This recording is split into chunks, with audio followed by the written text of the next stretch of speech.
Hello there, welcome back to the Gamer Muscle YouTube channel and welcome to this really exciting video, probably the most exciting video on the internet to date, because we're going to be looking at Assetto Corsa Competizione and we're going to be specifically looking at the graphics settings, and I'm going to talk through them, what each graphics setting does, how arousing each graphics setting is, and why not. You may or may not click on certain graphics settings. So let's go into the video options. Here we go, there we are. Now bear in mind, this is the early access version of Assetto Corsa. Things might change later on the line, at which point I'll probably delete this video and do a new one. So enjoy this whilst it's here. But these graphic settings aren't going to blow your mind. It's actually quite simple, quite straightforward. And one of the nice things with Assetto Corsa Competizione is you can actually change these settings on the fly without having to reboot the game or reboot your computer or format your C drive. You could just change them on the fly pretty much, and away you go.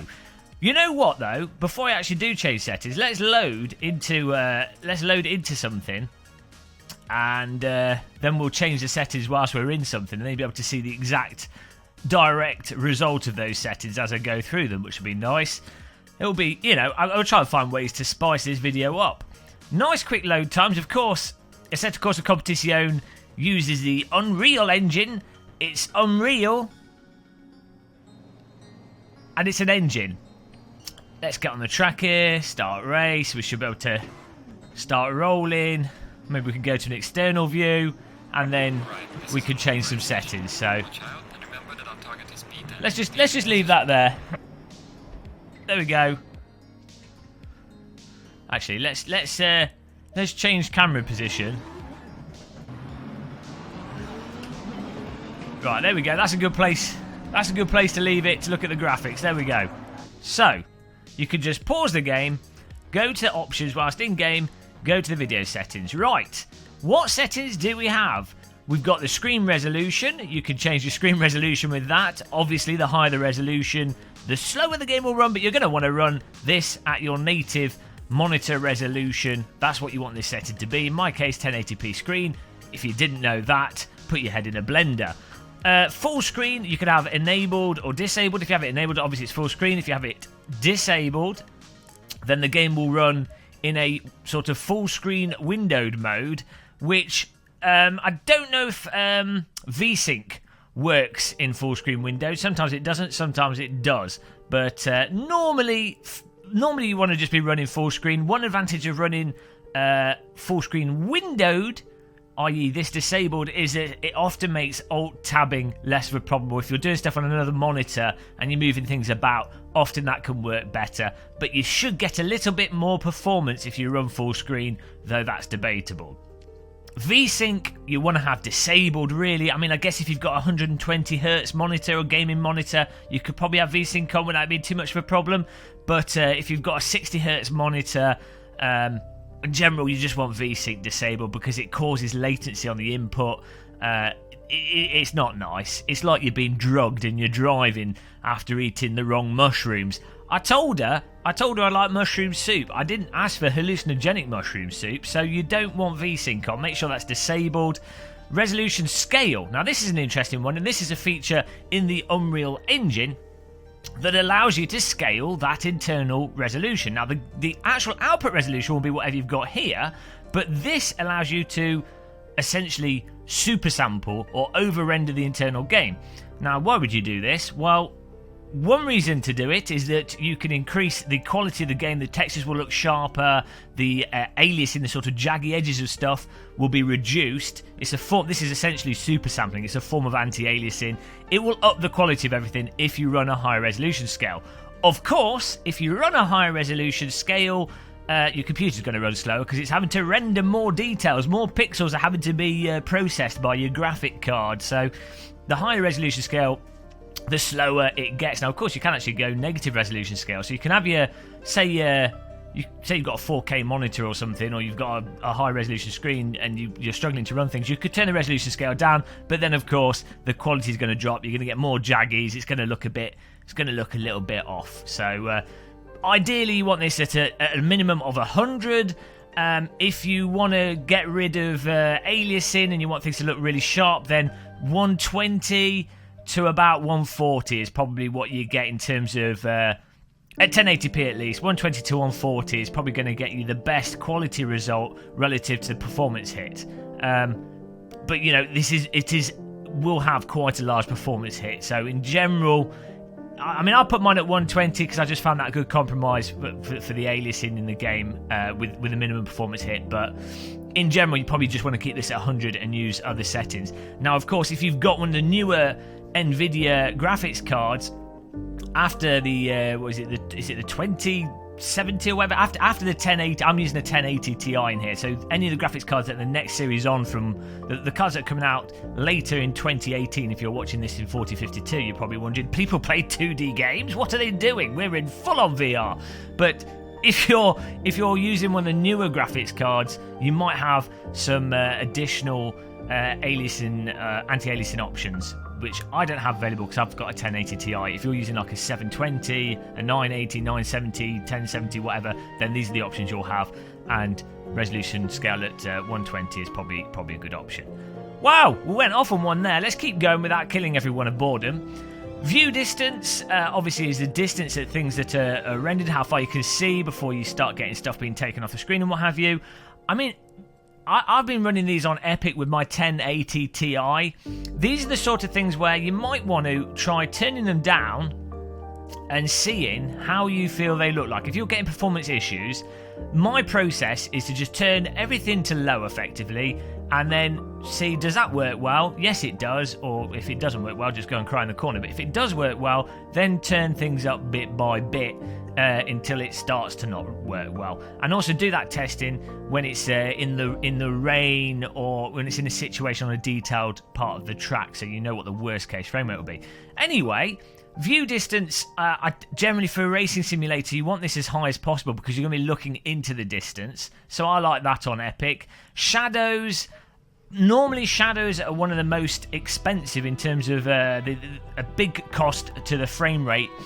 You probably, if you want to get best performance for minimal quality loss, depending on your sensitivity to shadows, you probably want to turn shadows down first and start messing around with the shadows on low. I found with this that you can actually put the shadows on Epic with my 1080 Ti on the highest settings without it having that much of an impact. I've been running this with fraps and sort of fiddling around with stuff.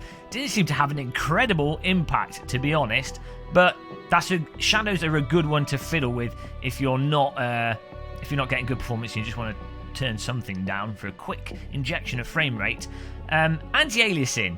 Now, anti-aliasing is interesting when it comes to Unreal Engine games. Specifically, I'm probably going to get this wrong. I think it's if they use a deferred renderer. There's basically two ways that a game engine can render things. Well, there's multiple ways, but one allows for traditional AA, where you actually get what you would have seen as normal AA settings in a game, and like MSAA and there's lots of different types of AA. Try not to confuse everyone. But with this game and some Unreal Engine games, you've got stuff called FXAA, and you also have temporal AA. Basically, they're a bit pants. They're not as expensive in terms of in terms of them actually affecting the frame rate. So you can normally put this on. You should be able to put this on Epic or at least high on most systems without it being too much of a problem.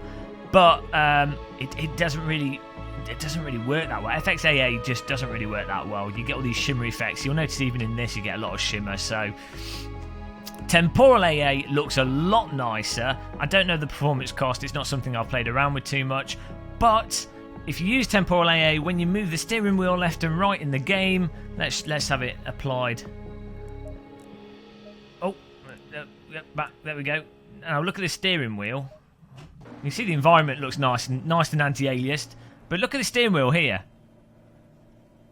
I'm not sure if that's clear in the video or the video quality is high enough. But you'll see where the wheel goes over light patches, it's kind of got this weird ghosting effect. And you'll kind of notice that on other objects in the distance, like some trees when you're turning around quickly. You'll notice this weird sort of ghosting effect from the temporal AA. It's alright, it's a nice compromise. It's not, it doesn't affect frame rate too badly, so it's quite good for performance. But if that ghosting effect annoys you, then then it's out of the question, and you're probably going to have to revert back to using super sampling or the RTX aliasing, anti-aliasing on the newer graphics cards. But you'll probably want to experiment with that. I'd try having this on maybe high and try with temporal, try with FXAA, see what you get. But yeah, you know, it just removes the anti-aliasing. For those who don't know, just removes the jagged edges of things where you've got sharp edges and you get that kind of staircase effect. It removes that and makes things look a bit cleaner. One of the downsides of FXAA is it also can make things look kind of blurry, which I don't like. So there you go. That's my AA rundown. I'm not a fan of FXAA. Damn you, FXAA. Effects. Well, let's put it to low, see if we notice any difference while still. I think the effects mostly apply to stuff like the smoke, the sparks, you know, that kind of particle effects and what have you. Some of the lighting effects, some of the lens flare, but you know, even I've noticed with this, and obviously this is the early access version of the game, so I don't know how optimized all these settings are. But even on low, it still looks perfectly fine. It's not like back with some of the other driving sims back in the day, where if you set things to low, it was like, oh my god, this looks awful. You can actually set all these to low, and it doesn't look too terrible. So the textures, never set texture to low, but we'll go back. We'll go through that in a bit. We'll settle that to low, and we'll go back.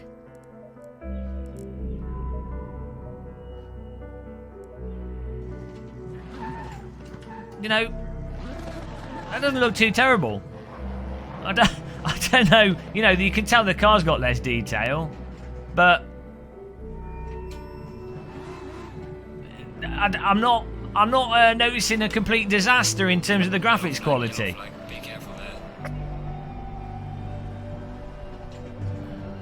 Maybe you do actually have to. Maybe you actually do have to restart the session for it to apply. Because honestly, I mean, I've gone through the settings after restarting before.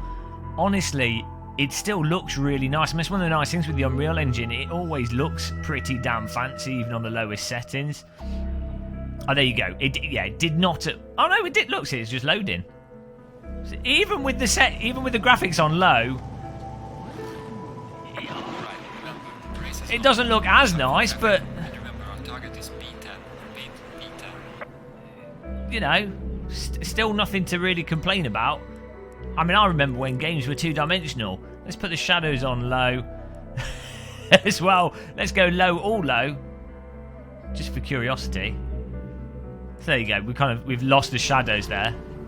You can see like the mapping on the fly. I don't know how clear that is in the video, but you can see as the textures are sort of drawn in. But you know, it still looks pretty damn nice, especially from the external view. A little bit of a blurred contact shadow under the car. That effectively looks like Project Cars 2 on medium settings. It's just a little bit blurry into the distance, but there you go. So, no need to cry if you don't have a supercomputer. Let's go back to the options and talk through them a bit more. This video is fantastic, guys. I hope you're enjoying this. So, post-processing, I guess that's just to taste. It probably is stuff like the colour grading, maybe like some of the vignette stuff. I really don't know. It's going to be down to the developer what they consider post-processing. Ultimately, a lot of the actual visual effects are essentially post-processing. Foliage. That foliage normally does actually have a big impact on performance. So obviously stuff like the tree detail, the grass, and of course the grass is the most important part of any driving simulator. So really you should sacrifice everything and make sure foliage is on the highest setting. Buy IBM supercomputer, just have the foliage on a high setting. I mean, what's more important than fancy grass whilst you're driving and overtaking people? Nothing. Literally nothing. Joking aside, if you're having low performance, foliage is probably the first thing to turn off, because you're not going to notice it when you're in the heat of battle. When you're fending off those apexes, you're probably not going to notice it.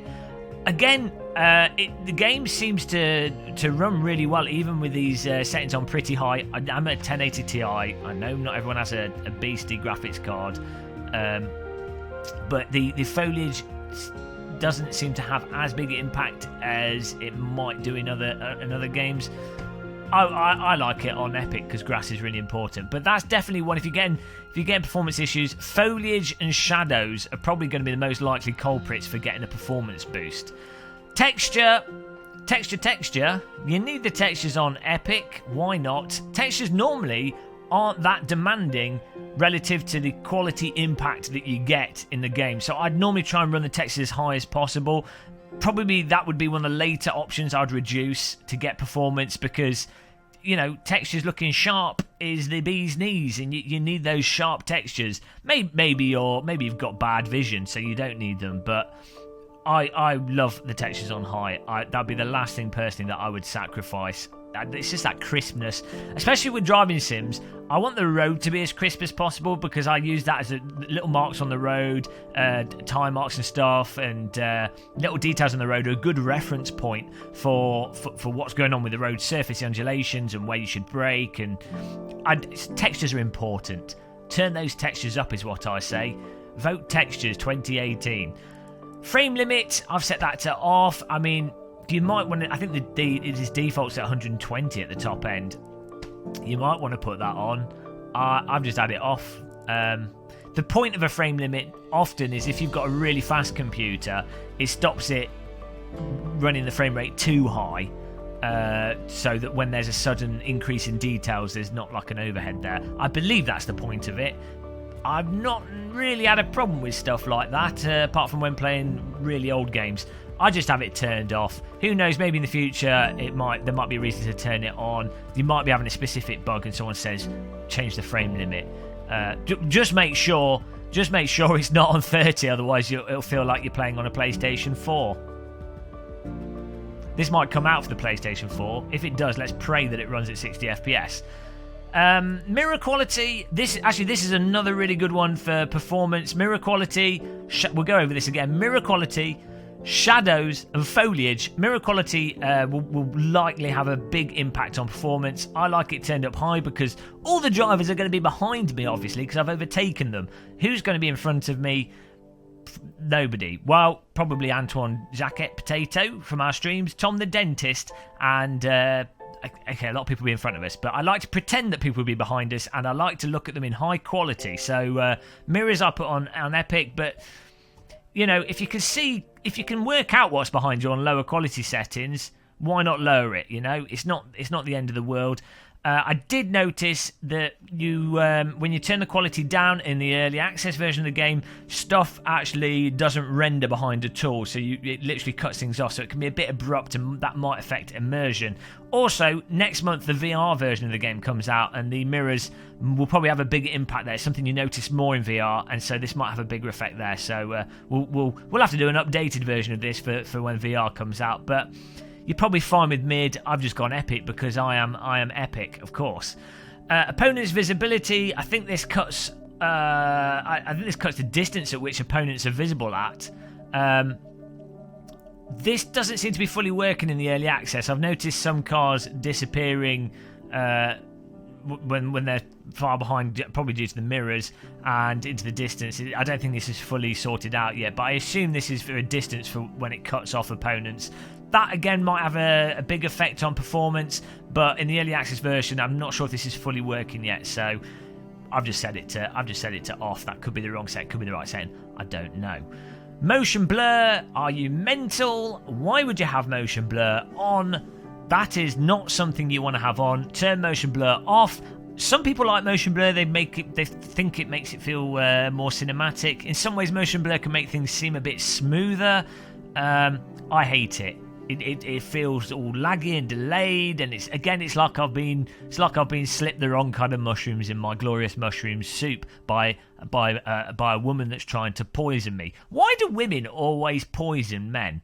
They don't stab them, they poison them. I guess that's what you have got to do. Magic mushrooms and lead in the soup, and that's how you get rid of the husband you don't like. But motion blur disabled. Saturation, I put on 100%. If you're feeling, if you want to emulate the sense of mild depression or living in the United Kingdom, you can of course turn this down, and that'll make things slightly desaturated, and that'll give you a really English experience. So maybe if you're driving at Silverstone, you can turn the saturation on 70% and enjoy a proper proper English experience there.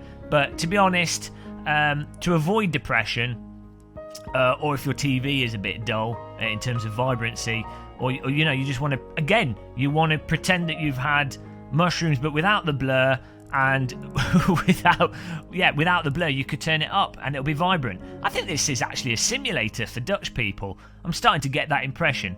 I run that at 100%. Those are effectively my settings. I actually run this on Epic with my 1080 Ti, 120 resolution scale, and I've not decided between Temporal and FXAA. But there you go. That I believe has probably. Oh, we've not got the shadows there. That has probably explained it for those of you that were wondering about the graphics settings. Of course. Oh, so there you go. The shadows have not applied until we restart the... Yellow flag ahead. Watch out. Yeah, oh no, maybe they have. No, they have done. Yeah, that's the graphics settings with the early access version of Assetto Corsa Competizione. I'm not sure if the internal cockpit graphics settings have been updated, but you know, as I say, this is early access. They're obviously going to be doing there'll be a lot of things tweaking, a lot of little graphic refinements and improvements will probably come to this simulator as things develop. You find with games in development that there's a last sort of graphical tweaks and choices are always done at the very last minute, because they don't know in terms of optimization until everything is more set in stone with the software. There's no point in doing these little tweaks when they've got big tweaks still to do. So look at them waving their flags. They're really happy with those flags. They think they're at a German rave there. The green flag guy's really going for it. Let's have a little close up on his wrist action there. That's quite impressive. Nice one. Will the flag go through our car if we go close enough? He's not stopping. It's like a car wash. A flag whoa, it's in my face. Oh dear. It's a good way to clean your Blancpain GT car. We've just dusted him. Sorry, made a mess of your clean work. But there you go, guys. That is the video settings quickly gone over in Assetto Corsa Competizione. For those of you wondering, you've probably left this video feeling more confused and wondering what's going on. That's fine. That's perfectly normal. That's what happens when you attend the Game & Muscle YouTube channel. I would say click the subscribe button. That's recommended. You're just encouraging more videos if you do that. Click the like button as well if you enjoyed this and found it useful. Worth noting there's descriptions here of what the settings do as well, actually, so you didn't even need to watch this video, just wasted your time. I will see you guys very soon indeed for the next video. Thanks for watching this. Have a good time, drink your tea, don't get too miserable about the rain clouds. Summer will be coming again in like 10 months time. Goodbye.